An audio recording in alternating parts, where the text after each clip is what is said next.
తాకట్టులో ఉన్న బంగారాన్ని విడిపించి ఆ రోజు ఆన్లైన్ ధరకే కొంటుంది కొమ్మూరి గోల్డ్. నమస్కారం అండి, సుమన్ టీవీకి స్వాగతం. నేను గీతాంజలి. మనతో పాటు ఉన్నారు జ్యోతిష్య రత్న, జ్యోతిష్య చక్ర వైభవ నిపుణ డాక్టర్ రాళ్లపల్లి రవికుమార్ గురువు గారు.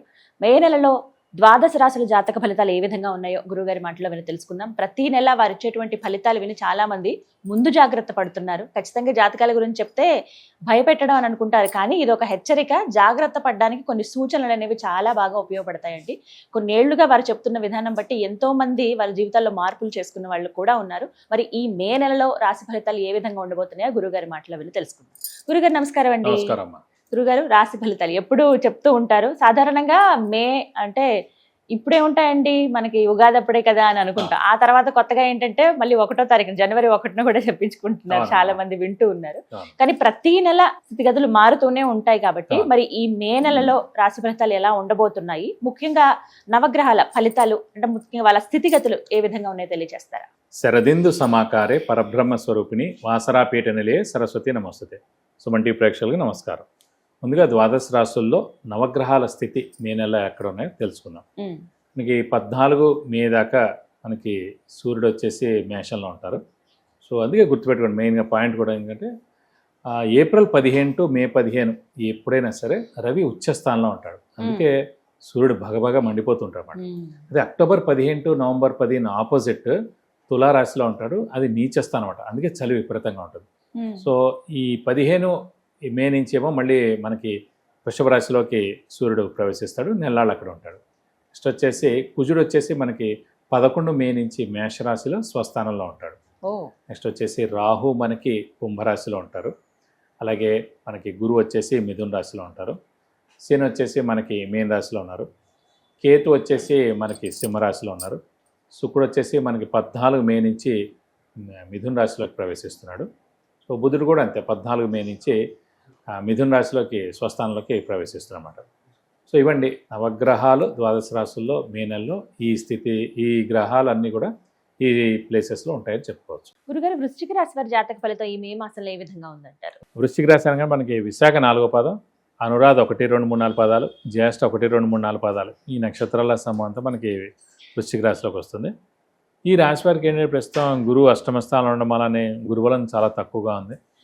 సో దైవబలం తక్కువగా ఉంది, దైవానుగ్రహం తక్కువగా ఉంది. కొంచెం ఏ పనులైనా అడ్లు ఆటంకాలు కలగచ్చు, పోస్ట్ పోన్ అవుతాయి, డిలే ఉంటాయి, బ్రేక్స్ ఉంటాయి. మనకు కొంచెం బద్ధకంతో తర్వాత చూద్దామని మనం కొన్ని పక్కకు పెట్టేస్తూ ఉంటాం. ఇలా జరుగుతుంది మామూలుగా వేళ వ్యవహారం. వీరికి వచ్చేసి దత్తాత్రేయ స్వామి, అలాగే వినాయకుడు మరియు వెంకటేశ్వర స్వామి ఎక్కువగా ఇష్టంగా ఉంటారు. ఆ దేవుడిని పూజిస్తే మీకు చాలా మంచిది కూడా.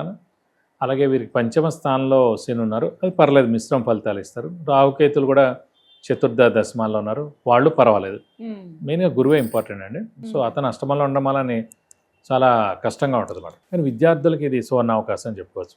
ఎలా అంటే అండి, మన జాతకరీత్యా లగ్నం నుంచి అష్టమ స్థానంలో గురువు ఉంటే కనుక తల్లిదండ్రులకు దూరంగా ఉండి చదువుకోవడం, లేదంటే తల్లిదండ్రులకు దూరంగా ఉండి ఉద్యోగం చేయడం అనేది ఉంటుంది అన్నమాట. సో తల్లిదండ్రులకు దూరంగా ఉండి చదువుకోవడం అంటే ఏంటి, ఒక మంచి ర్యాంక్ సాధించడం, మంచి సీటు ఒక మంచి యూనివర్సిటీలో అడ్మిషన్ దొరకడం, ఇవన్నీ మూలానే మనం తల్లిదండ్రులు దూరంగా వెళ్ళి చదువుకుంటాం, లేకపోతే ఎందుకు చదువుకుంటాం. సో ఈ విద్యార్థులకి మంచి ర్యాంక్ వస్తుంది అన్నమాట, మంచి అడ్మిషన్ వస్తుంది ఒక మంచి యూనివర్సిటీలో. సో దీని ద్వారా వాళ్ళు ఖచ్చితంగా వేరే స్టేట్కి వెళ్ళి చదువుకోవచ్చు, లేదంటే ఫారెన్ కూడా వెళ్ళి చదువుకునేందుకు అవకాశాలు ఎక్కువగా ఉన్నాయని చెప్పుకోవచ్చు. అలాగే మెయిన్గా ఆరోగ్య విషయం వస్తే కనుక కొంచెం మిశ్రమ ఫలితాలే ఉన్నాయి. అంటే మరీ అంత పెద్ద పెద్ద అనారోగ్యాలు లేవండి, చిన్న చిన్న అనారోగ్యాలు ఉంటాయని చెప్పుకోవచ్చు. అలాగే ఈ రాశ్యాధిపతి అయిన కుజుడు మటుకు స్వస్థానంలో మే 11 నుంచి వస్తారు కాబట్టి మెయిన్గా ధైర్యం ఎక్కువగా ఉంటుంది, ఆరోగ్య విషయం బాగుంటుంది కూడా. ఎందుకంటే కుజుడు మెయిన్ ఆరోగ్యకారకుడు కూడా. సో 11వ తారీఖు నుంచి స్వస్థానంలోకి వస్తారు కాబట్టి ఆరోగ్యం చాలా బాగుంటుంది. మెయిన్గా ఇంకా హార్డ్ వర్క్, స్మార్ట్ వర్క్ సంబంధించిన ఇదే మనం రాశ్యాధిపతి చూస్తాం. ఆ రాశ్యాధిపతి కుజుడై మనకి స్వస్థానంలో ఉంది కాబట్టి హార్డ్ వర్క్, స్మార్ట్ వర్క్ పరిపూర్ణంగా చేస్తాం. అలాగే సప్తమ స్థానంలో కూడా శుక్రుడు ఉంటాడు. సో కొంతమంది వివాహానికి ఎవరైనా ట్రై చేస్తున్నా, సంతానానికి ఎవరైనా ట్రై చేస్తున్నా కూడా ఖచ్చితంగా అంటే నెక్స్ట్ మంత్ నుంచి ఎలాగో గురువు భాగ్యస్థానంలోకి వస్తాడండి, అప్పటి నుంచి చాలా బాగుంటుంది. సో అవివాహితులు వివాహం, సంతానం లేని వారు సంతానం కలగడం, ఇలాంటివన్నీ జరుగుతాయి జూన్ 2 తర్వాత.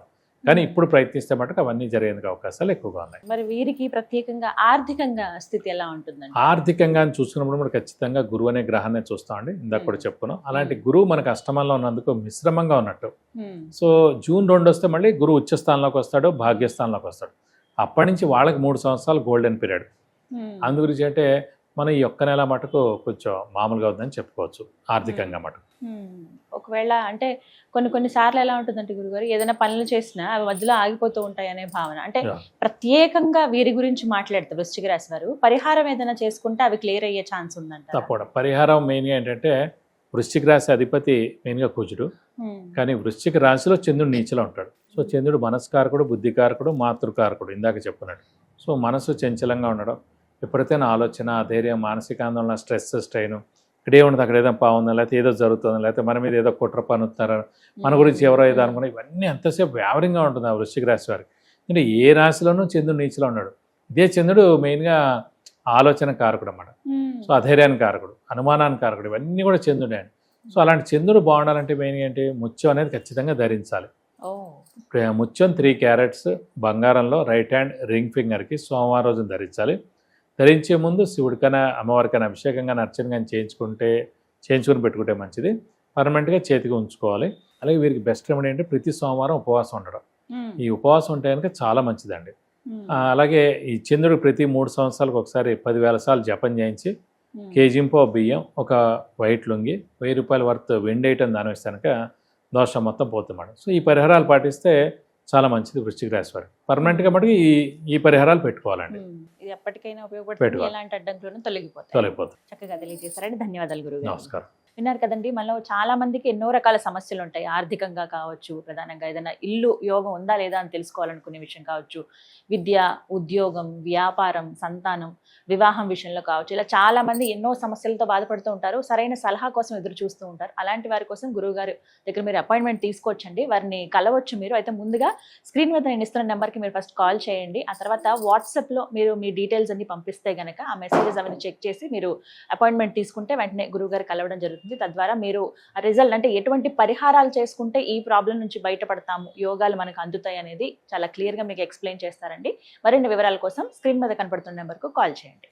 నమస్కారం.